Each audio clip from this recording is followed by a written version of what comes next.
Today's chapter is 2 Samuel chapter 14. Reading from the Christian Standard Bible, the header for the chapter is Absalom restored to David. Joab, son of Zeruiah, realized that the king's mind was on Absalom. So Joab sent someone to Tekoa to bring a wise woman from there. He told her, "Pretend to be in mourning. Dress in mourning clothes and don't put on any oil. Act like a woman who has been mourning for the dead for a long time. Go to the king and speak these words to him." Then Joab told her exactly what to say. When the woman from Tekoa came to the king, she fell face down to the ground and paid homage and said, "Help me, your majesty." "What's the matter?" the king asked her. "Sadly, I am a widow.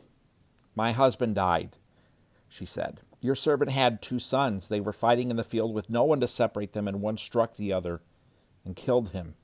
Now the whole clan has risen up against your servant and said, 'Hand over the one who killed his brother, so we may put him to death for the life of the brother he murdered. We will eliminate the heir.' They would extinguish my one remaining ember by not preserving my husband's name or posterity on earth." The king told the woman, "Go home. I will issue a command on your behalf."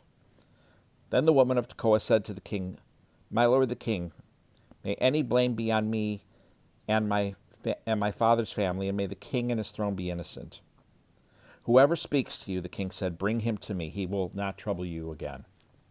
She replied, "Please may the king invoke the Lord your God, so that the avenger of blood will not increase the loss, and they will not eliminate my son. As the Lord lives," he vowed, "not a hair of your son will fall to the ground." Then the woman said, "Please, may your servant speak a word to my lord the king." "Speak," he replied. The woman asked, "Why have you devised something similar against the people of God?" When the king spoke as he did about this matter, he has pronounced his own guilt. The king has not brought back his own banished one. We will certainly die and be like water poured on the ground, which cannot be recovered. But God would not take away a life. He would devise plans so that the one banished from him does not remain banished. Now, therefore, I've come to present this matter to my lord the king, because the people have made me afraid. Your servant thought I must speak to the king. Perhaps the king will grant his servant's request. The king will surely listen, in order to keep his servant from the grasp of this man, who would eliminate both me and my son from God's inheritance. Your servant thought, may the word of my lord the king bring relief, for my lord the king is able to discern the good and the bad, like the angel of God. May the Lord your God be with you." Then the king answered the woman, "I'm going to ask you something. Don't conceal it from me." "Let my lord the king speak," the woman replied. The king asked, "Did Joab put you up to all this?" The woman answered, "As you live, my lord the king, no one can turn to the right or left from all my lord the king says. Yes, your servant Joab is the one who gave orders to me. He told your servant exactly what to say.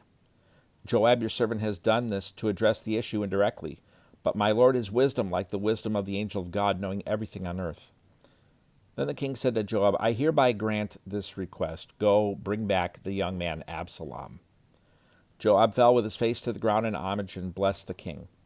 "Today," Joab said, "your servant knows I have found favor with you, my lord the king, because the king has granted the request of your servant." So Joab got up, went to Geshur, and brought Absalom to Jerusalem. "However," the king added, "he may return to his house, but he may not see my face." So Absalom returned to his house, but he did not see the king. No man in all Israel was as handsome and highly praised as Absalom. From the sole of his foot to the top of his head, he did not have a single flaw. When he shaved his head, he shaved it at the end of every year, because his hair got so heavy for him that he had to shave it off. He would weigh the hair from his head, and it would be 5 pounds, according to the royal standard. 3 sons were born to Absalom, and a daughter named Tamar, who was a beautiful woman. Absalom resided in Jerusalem 2 years, but never saw the king. Then Absalom sent for Joab in order to send him to the king, but Joab was unwilling to come to him. So he sent again a second time, but he still would not come. Then Absalom said to his servants, "See, Joab has a field right next to mine, and he has barley there. Go and set fire to it." So Absalom's servants set the field on fire. Then Joab came to Absalom's house and demanded, Why did your servants set my field on fire? Look, Absalom explained to Joab, I sent for you and said, come here. I want to send you to the king and ask, why have I come back from Geshur? I'd be better off if I were still there. So now let me see the king. If I am guilty, let him kill me. Joab went to the king and told him.